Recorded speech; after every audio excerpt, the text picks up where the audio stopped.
What cheese do I want? Well, I'm gonna go with Michael Jordan. But statistically, LeBron James. LeBron ain't catching MJ. What LeBron's accomplished over the course of his LeBron career makes him the GOAT. I'm still going with MJ as a GOAT, and LeBron's got to get those rings. I can't look at the body of work in my mind and not put LeBron at the top of this list. What? I'm not gonna lie. I don't care what none of you Bron sexuals is gonna say in the comment section. LeBron is not the GOAT. He's not even the second best player ever. Are y'all crazy?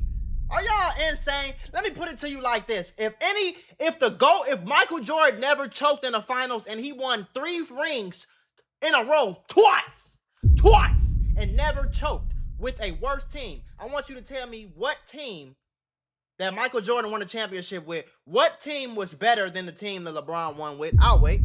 What team had Dwayne Wade, Chris Bosh, and Ray Allen on it? What team had another MVP caliber player on it?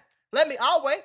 Because LeBron had Kyrie Irving, LeBron had Kevin Love, LeBron had D Wade, LeBron had Chris Bosh. All these are only 2 teams, by the way. LeBron had Anthony Davis, another MVP caliber player. When has LeBron ever had a team like Jordan?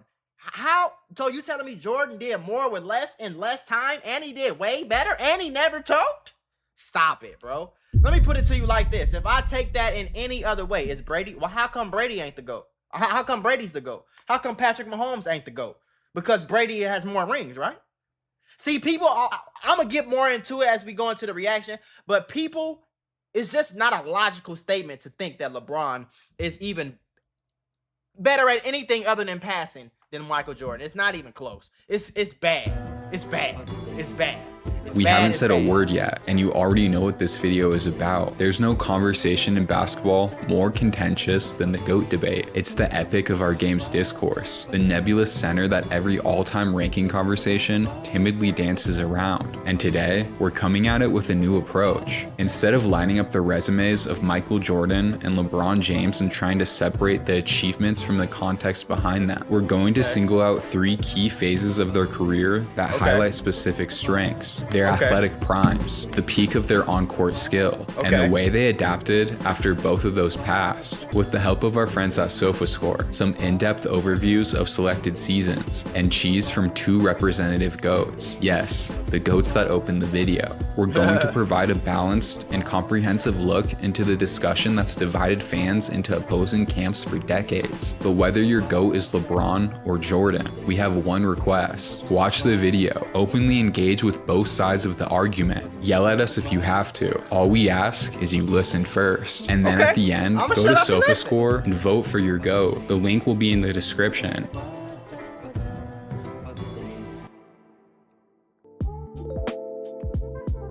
So let's look at their athletic primes. All right, 88, 89 versus 09 and 10. You got Jordan with 32 points, 8 rebounds, 8 assists, 2 steals. Every stat is better. Basically what you just told me. Every stat is better in a more defensive era, in a more physical era. If Jordan played right now, Jordan averages 40. If LeBron plays back then, I think his points dip. Maybe he averages a few less points. It's just facts. I'm sorry. At first glance, the 1989 Bulls roster looked strong. Horace Grant and Scottie Pippen were already in place, and notable vets like Bill Cartwright and John Paxson were still in the primes of their career. But Pippen wasn't Pippen yet, and Grant wasn't really Grant either. They were both in the early stages of their professional development, and that left MJ with no real co-stars. By now, he had internalized the idea of leaning on his teammates and sharing the ball. He led the team in assists with 8 per game, but at that point, Grant didn't have a whole lot to his offensive. 8 assists. A lot of people forget that, even though I wasn't even old enough to watch this, but I'm a historian. I know, and I've watched a lot of these games from front to end. Michael Jordan was not a bad passer. He was a far better passer than a great Kobe Bryant, may God rest his soul. He was a better passer. That wasn't his role.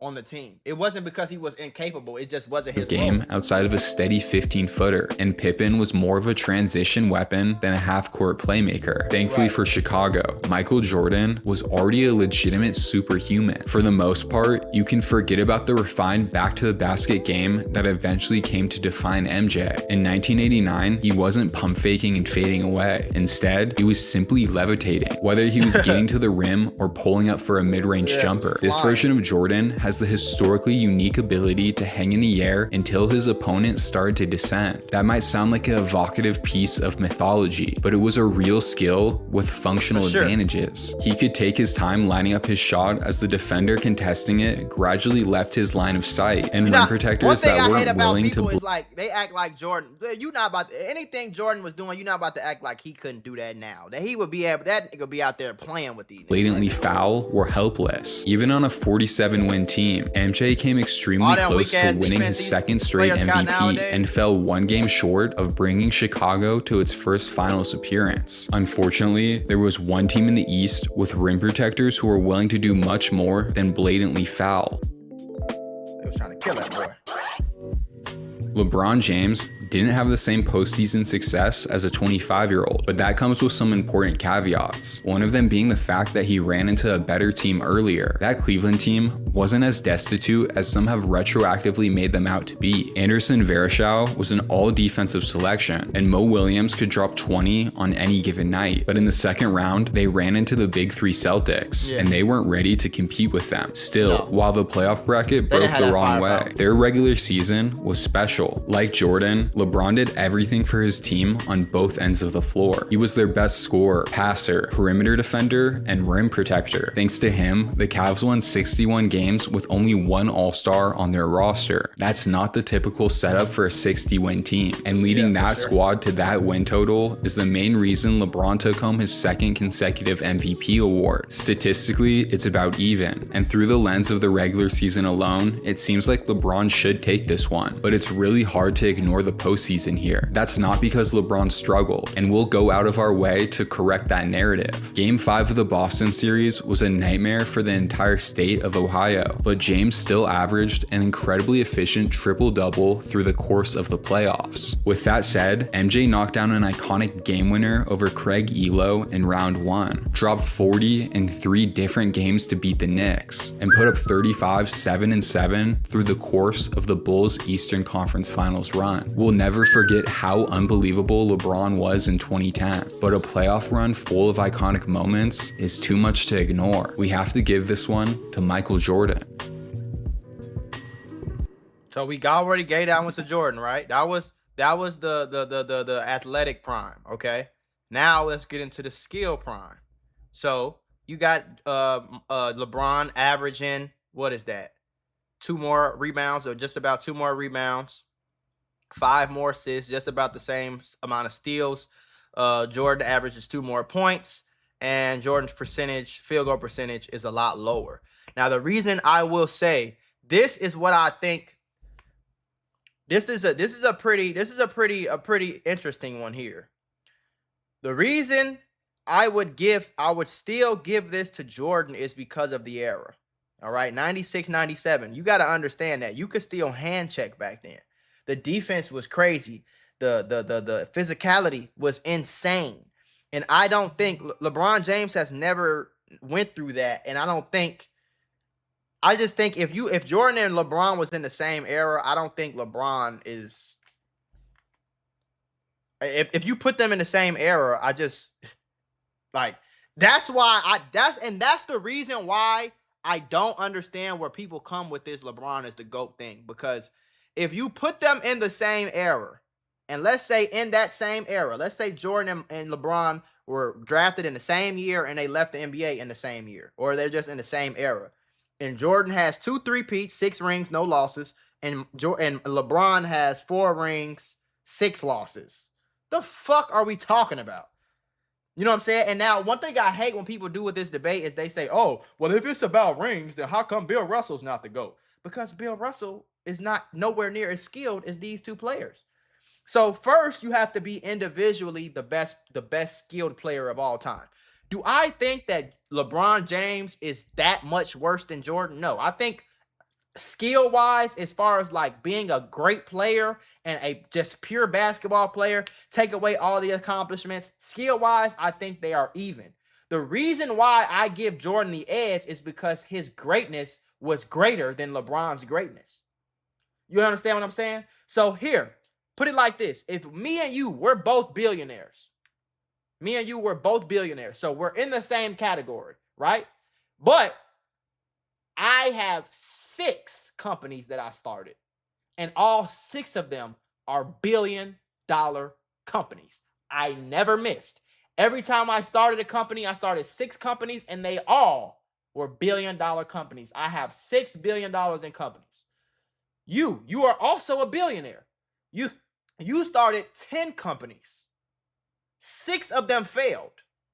But you have 4 successful ones that are all billion-dollar companies. Who's the better businessman? And you got your 4 companies. It took you longer than it took me to start and build all 6 of mine. 6 of your companies failed. None of my companies failed. Who's the better businessman? Me, right? Jordan, right? But we're still both billionaires. We're still the greatest businessmen of all time. We're still great at business, but you can't put yourself over me if you choked, if 6 of your businesses failed. Stop it. Stop it. Stop it.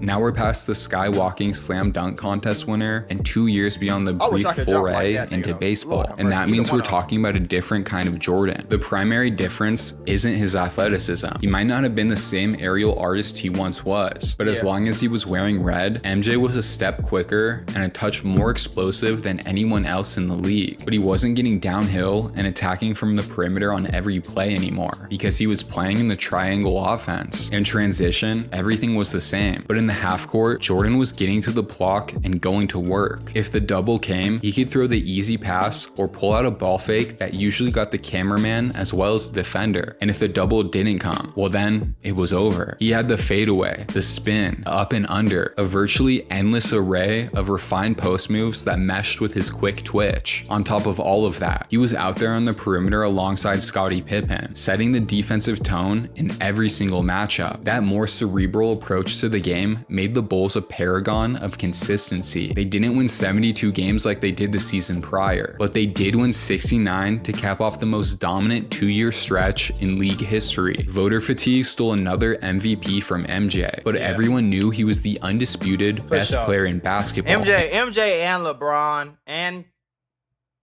probably Kobe too. Kobe's era was crazy, but I will say that MJ and LeBron both deserve like 10 MVPs. Like probably Jordan a little bit more, but there was no reason why Jordan wasn't winning. How the fuck do you win 3 finals MVPs, 3 finals straight, twice, average 30-some points each time, and you try to tell me Jordan only got like 4 MVPs, right? And in the playoffs, he lived up to that reputation. Once again, his scoring average increased when the lights got brighter. And in spite of the fact that he and Pippen were the only players on the Bulls to average double digits through the course of the postseason, Chicago cruised to their second. Remember, he said him and Scottie Pippen were the only 2 people in the whole postseason that averaged double-digit points. Consecutive title. He led the league in points and put up an average SOFA score of 8.12 on the year. And for context, anything above 8 is considered elite.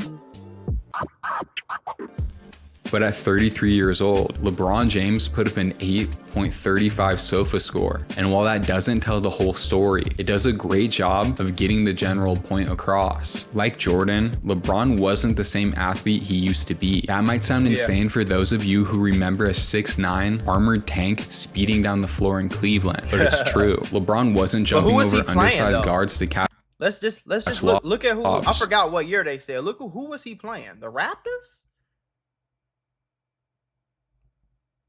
or taking off from a step inside the free throw line Now, I in don't the know who break, Jordan but was at the playing same against. time, he was still LeBron James. He could put his head down and dunk on anyone unlucky enough to be near the rim at the wrong time, but his game was much more varied than it used to be. In 2018, LeBron was a 36% three-point shooter on 5 attempts per game, and while his back-to-the-basket game wasn't aesthetically pleasing or as nuanced as Jordan's, he could reliably knock down a mid-range fadeaway when he needed a bucket or bully smaller defenders on a mismatch. The JJ Barea strategy would have been an unthinkable mistake against this version of him. James was the best player in the world, and by virtually any measure, the most valuable player in the world. But if there's any secondary point in this video, it's that voter fatigue is the only force stronger than greatness. Nevertheless, there's one obvious disparity between these two seasons that some people would be quick to point out. The Cavaliers didn't win a championship, and they weren't nearly as successful in the regular season as the Bulls. Both of these points are objectively true, but they're still a little underbaked. In reality, Cleveland's roster never made as much sense as Chicago's. The Bulls had Ron Harper playing a 3-and-D role, Dennis Rodman terrorizing opposing front courts, and Tony Kukoc as one of the best six men the game has ever seen.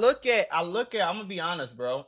The only team and the only player that I look at similar to Jordan, and people aren't talking about it enough because of the narrative, is Shai Gilgeous-Alexander.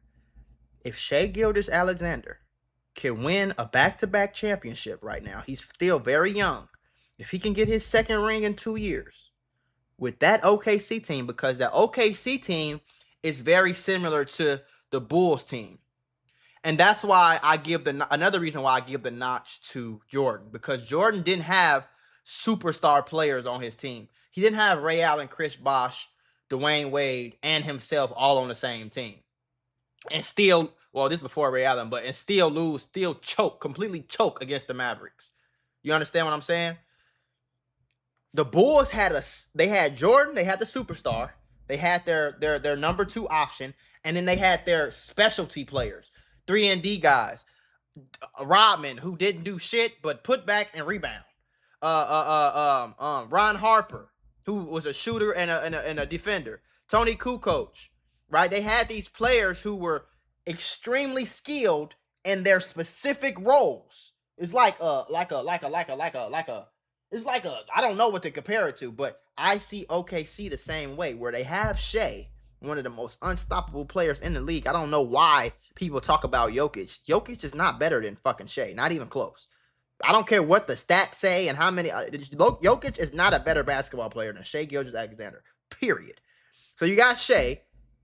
You got the number 2 option in Jalen Williams. Very good player. Very good number 2 option. And then you got specialty players. You got Hartenstein. You got the other Jalen Williams. You got Chet. You got Lou Dort. You got these great players who are great in their specific roles, and it's a genius basketball mind to put them all together. You understand what I'm saying? The Cavs had Kevin Love, who's become one of the most underrated players of his generation. Outside of him though, it was a mismatched rotation filled with specialists and wild cards, as the front office scrambled to recover from the Kyrie Irving trade, but no one really noticed because LeBron delivered a postseason campaign for the ages. It's incredibly hard to justify looking past 69 wins and a ring, but in our eyes, it's even harder to argue against a 50-point triple-double in Game 1 of the Finals against the Warriors, as well as the generational level of all-around productivity that came before it. Who knows? Maybe if J.R. Smith, never mind. We're not getting into that. We're giving this one to LeBron. Now, the reason I don't give that to LeBron is because LeBron didn't play. I don't remember exactly what year that was. I don't want to say. I don't think LeBron played the competition that Jordan played in that finals. I mean, in that playoff run. But I will say this, right? The reason why I don't give that notch over, I think that one's kind of even though. I think this one right here is kind of even. But the way they're explaining it, I don't necessarily agree with 100%. Yeah.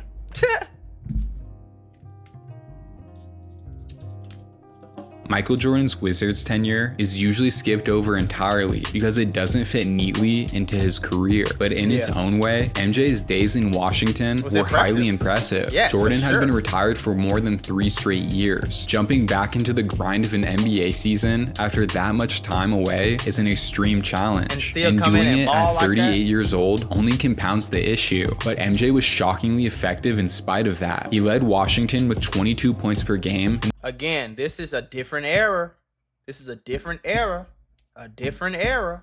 So to have how many? MJ was shockingly effective in spite of that. He led Washington with 22 points per 22 points. If you look at the defensive players and the defensive playing that they did in that era, I think if Jordan is 38 in this era, I think he does the same thing. I don't think it's that much better. I think it's just about the same. I think he does the same thing that LeBron's doing right now. And people always say, "Oh, LeBron is the greatest player. He's older." Yeah, he's the longevity GOAT, maybe. But I think we're going to start seeing a lot of players. We just seen Jason Tatum come back from a fucking Achilles in like 7 months or some shit. So I think it's a different world. Everything is different nowadays, bro. And the fact that there's no defense really in the league like that, outside of the Spurs and the Thunder, like, I think we're going to see a lot more players playing this well into their 40s. I think we're going to see players play past when Jordan played. I mean, when LeBron plays. We might see somebody even do better than him as they get older because the science is getting better. The medical is getting better. The defense is getting less. The league is softer right now than it has ever been. You know what I'm saying? So I think we'll see a lot more players that will play great into their 40s. And I think that will kind of diminish LeBron's greatness right now just because we've never seen it. But as we start seeing it and as it starts to get normal, I don't think it will be that big of a deal that they're making it right now. game in the notoriously stifling dead ball era. And when teams overreacted to his mid-range gravity, he dropped the ball off to his open teammates with enough regularity to lead the teams in assists as well. Those weren't empty numbers either. Sure, it wasn't enough to lift the team to the playoffs, but the Wizards did nearly double their win total, and their offensive rating went from 21st in the league to 13th in the league. Yeah, that's what I was saying. Even how he said the dead ball era, like averaging 20 or 22 or whatever he said in the dead ball era was crazy. That's like averaging 30 now, bro. You gotta really understand that. But people don't really get that. That was a slow. That's when the teams was scoring like. Let me see what the average score was. What was the average score in the dead ball era? The average score was 95 points a game in the dead ball era. So the average 20, if you look at the now, what's the average score of an NBA game right now? Right now it's 115. So you're talking about a 20-point difference. So that's, if he's averaging 22, that's easily 27, 28, 29, 30 points right now, bro. Doesn't mean it was all sunshine and roses. Jordan wasn't the defensive game wrecker he once was. Right, and he he didn't play. strike fear into his opponents when he hit the open floor. But he knew that, and he compensated for those weaknesses where he could. For example, MJ leaned on his anticipation defensively, and that allowed him to lead the team in steals. That's not a replacement for shutting down opposing scorers, but it's an additive skill that made a meaningful difference for Washington. When you really dig into the details, you realize he had an incredibly outsized impact for a player who decided to come out of retirement roughly 1 month before the season started. And the crazy part is, For a player who decided to come out of another thing retirement about different roughly eras. Jordan comes out of retirement at 38 years old and goes to the Washington fucking Wizards. In this era, if he was to do that, he doesn't go to the Washington Wizards. He goes to play with Kobe. Or I forgot what year he said. He goes to play with Kobe or another one of these teams, and they put Jordan in. And what if he goes to get 7 to 8 rings with a Kobe and Shaq?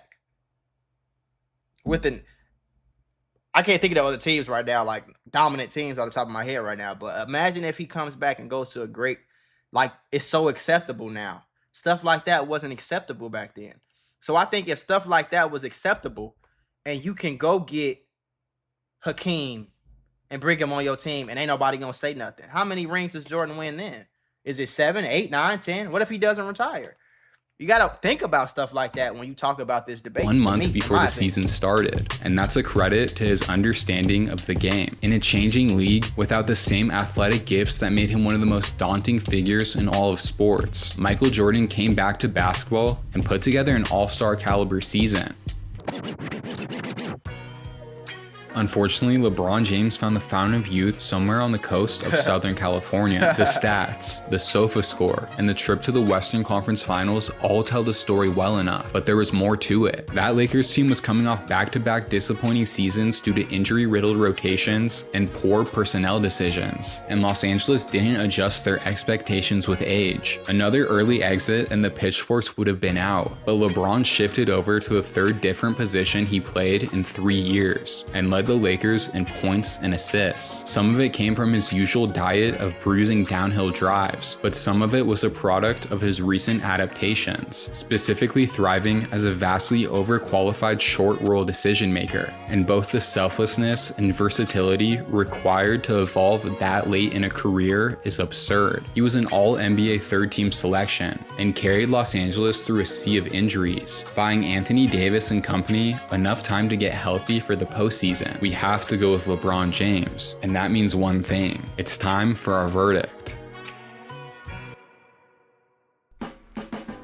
Based on this specific method of analysis, our choice for the GOAT is LeBron James. This is a stupid ass version. So you're telling me he's the GOAT because he averaged better. He had a better average after their primes, and he played better when he was older. This is that dumbass argument that I don't understand that shit. Let me put I put together my analysis already when I gave the business analogy, but I look at a full body of work. I don't think LeBron James is far off. I think is just as good a player as a Kobe, as a Jordan. But the accomplishments is what takes him over the top. You understand what I'm saying? And if I use that business analogy, or if I use it in any other sport, is Patrick Mahomes just as good of a quarterback as Tom Brady? Yes.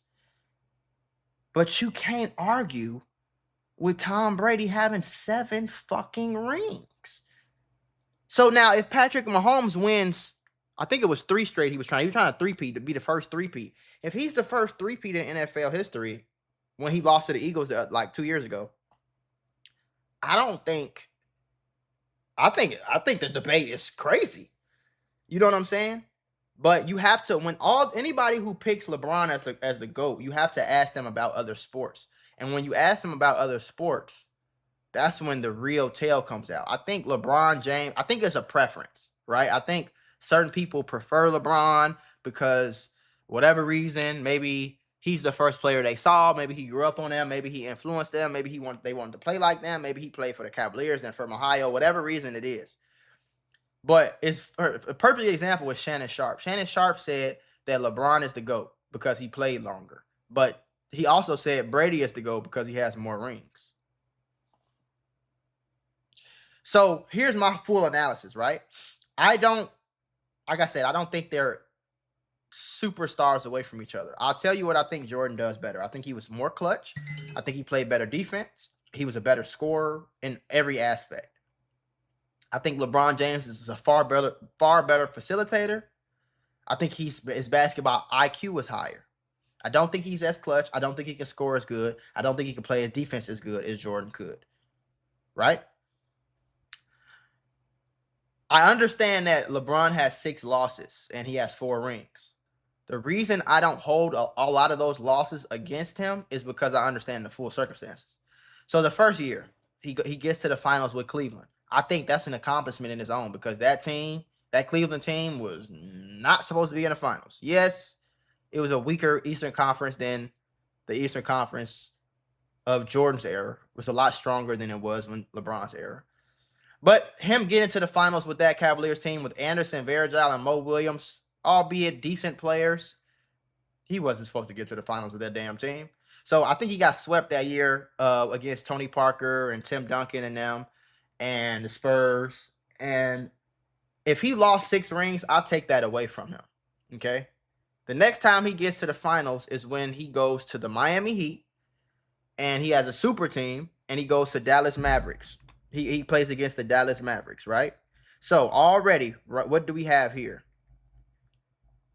We have a team better than Jordan ever saw. Jordan never saw a team as good as that LeBron James Heat team, okay? Jordan never had that. Now, LeBron James stats in the 2011 NBA Finals. This was let me see how many games it was on this motherfucker. Trying to figure it's a hella ass popping up. It was a 6-game series. So 6 games, and he averaged 17 points. I give him 18 points, 7 rebounds, and 7 assists in 6 games. Right? In game 4, he had 8 fucking points, bro. He had 8 points, bro, in game 4. Okay? 46 minutes. 8 points, 9 rebounds, 7 assists, 2 steals, a block, only 3 field goals made. He shot 27% from the field. And he had 4 turnovers. And they eventually ended up losing that series. Straight up choke job. We're not going to forget that choke job. I'm not going to allow y'all to forget that choke job. And so even if, and I will do this fairly, I will take away the first loss in the finals at Cleveland. You just getting to the finals was impressive. I'll take away the first loss against the Warriors because Kyrie Irving and Kevin Love went down. You couldn't control that, and you still gave them a very good fight, eventually losing. But I'll take that loss off of you. Okay? Then, what are the other losses? We're talking about the Warriors 2 more times. So if I take away 4 losses, you still lost against the Spurs again when you were on the Heat, and you lost against the Mavericks. Now, when you lost against the Mavericks as the best player on your team, you choked. And you had 8 points in an NBA Finals game against the old man Mavericks, bro. With J.J. Barrera, Sean Marion at like 38 years old, and Dirk Nowitzki at like 37, 38 years old. You lost against that team and had 8 points. You had 3 field goals made, bro. 4 turnovers, and you shot 20-something% from the field. Straight up choke job. No excuses. Then let's talk about the Spurs. Heat versus Spurs. That had to be 2014 when they lost because they went back to back. So it was 2014 when they lost. They lost in 5 games. Okay? They lost in 5 games. And let's run down LeBron stats per game, all right? So game 1, he averaged 25. Game 2, he averaged 35. He had 35. Game 3, he had 22. And game 4, he had 28. And game 5, he had 31. So it wasn't as much of a choke job as the Spurs, but you didn't get it done. And you averaged for the series, it was 28, 7, and 4. Nothing unheard of, nothing that we've never seen before. You didn't go out there and average a 40-point triple-double or nothing like that. And y'all lost in 5 games, which means you only won 1 fucking game against an older Spurs. So you lost to 2 old man teams. With Tim Duncan, Manu Ginobili, that Kawhi Leonard coming out, you let Kawhi Leonard pretty much stop you in that series. Jordan never got stopped in the series. So even if I take away 4 of your losses, which I will very, very fairly do, the Spurs lost the first time on Cleveland. Team wasn't good enough to even be there. It's impressive that you got there. Choke job. You choked. You're the reason y'all lost against the Mavericks. You choked. So that's 2. No. Yeah, no, that's two. But we're not excusing that. So we excusing the first finals. The second finals we excuse is when Kyrie and Kevin Love went down and y'all lost against the Warriors. The third final we excuse is when the Warriors had KD and the best team, down there the best team ever. And then the fourth title we excuse is, again, when you lost again to the KD Warriors. You still have 2 valid losses on your resume. And one of them was a straight up choke job. Something that we've never seen Jordan do. A simple Google search can see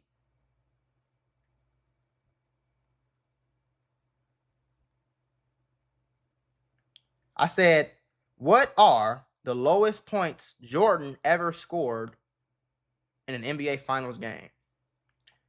Closeout game, game 6 against the Supersonics. He had 22 points twice. The first was a closeout game against the Supersonics, which they won. And the second was a game 3 against Utah in 97. So his lowest scoring game in the finals is 22. LeBron's lowest scoring game in the finals is 8. So you can't tell me you're the greatest of all time and then turn around and tell me that you scored 8 points in an NBA Finals. And there's 2 other games in that same series where you scored 17.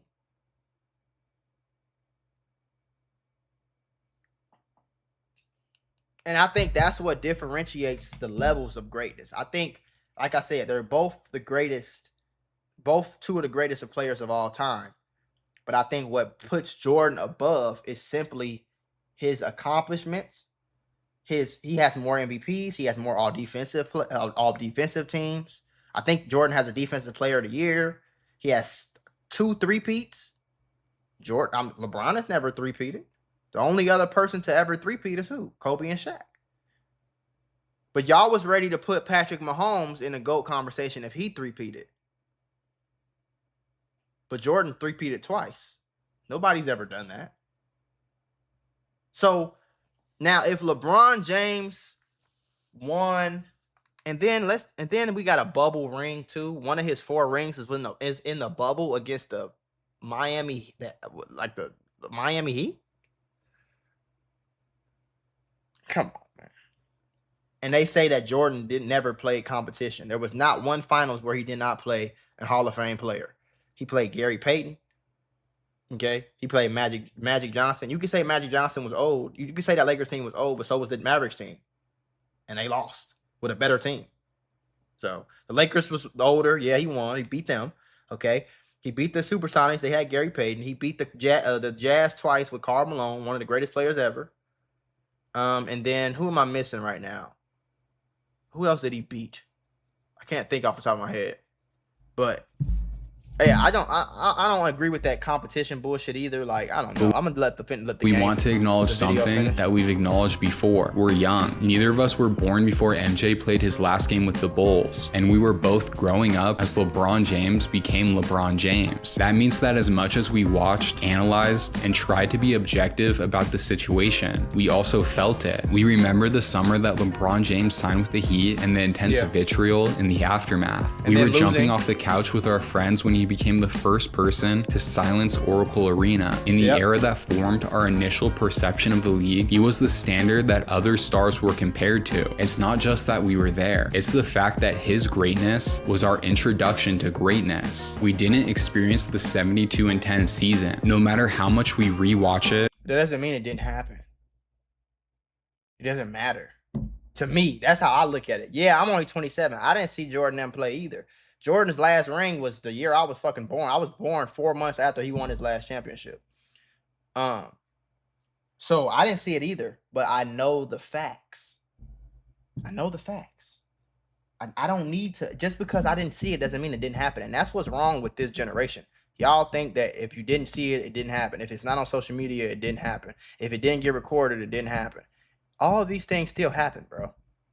You understand what I'm saying? So it's like, I'm not going to act like a person who made the first person ever to make $1 billion. I'm not going to act like he was a worse businessman because I didn't see him. You know what I'm saying? I didn't fucking see Tom Brady win half his rings either. I wasn't watching football when I was that young. It still happened. Y'all still think he's the GOAT though? Why does it change with basketball? Or investigate the details behind it. We'll never know the feeling in that arena before his shot in Utah, the undertones of triumph, and the certainty that elevates a great player into an untouchable. Another thing, Jordan never needed somebody else to hit a clutch shot for him. You know what I'm saying? Not in the same way that LeBron did. Because LeBron James, when they won that ring against the Warriors, who'd the ball go to when they needed a bucket? They needed a bucket. Who was their closer? Who was the clutch man on that team? Kyrie Irving. Did Jordan ever have a player as good as Kyrie Irving? Did Jordan ever have a player as good as Dwayne Wade? Did Jordan ever have a player as good as Anthony Davis? Absolutely fucking not. Figure. All we can do is hold on to the stories and imagine the moments, which is why this conversation is what it is. A window into different generations that force us to confront our own assumptions through one shared cultural language. And now that you've made it to the end of the video, go to SofaScore and vote for. See what the comments say real quick before I.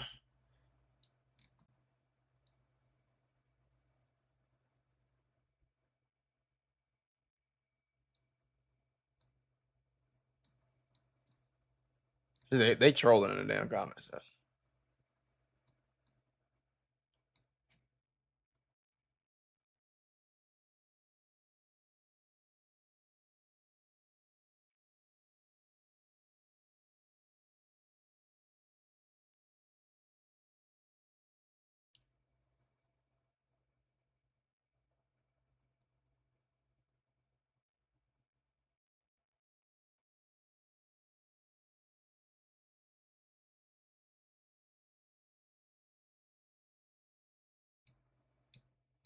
He said, would MJ have 6 rings if he played on the 4 teams LeBron played on?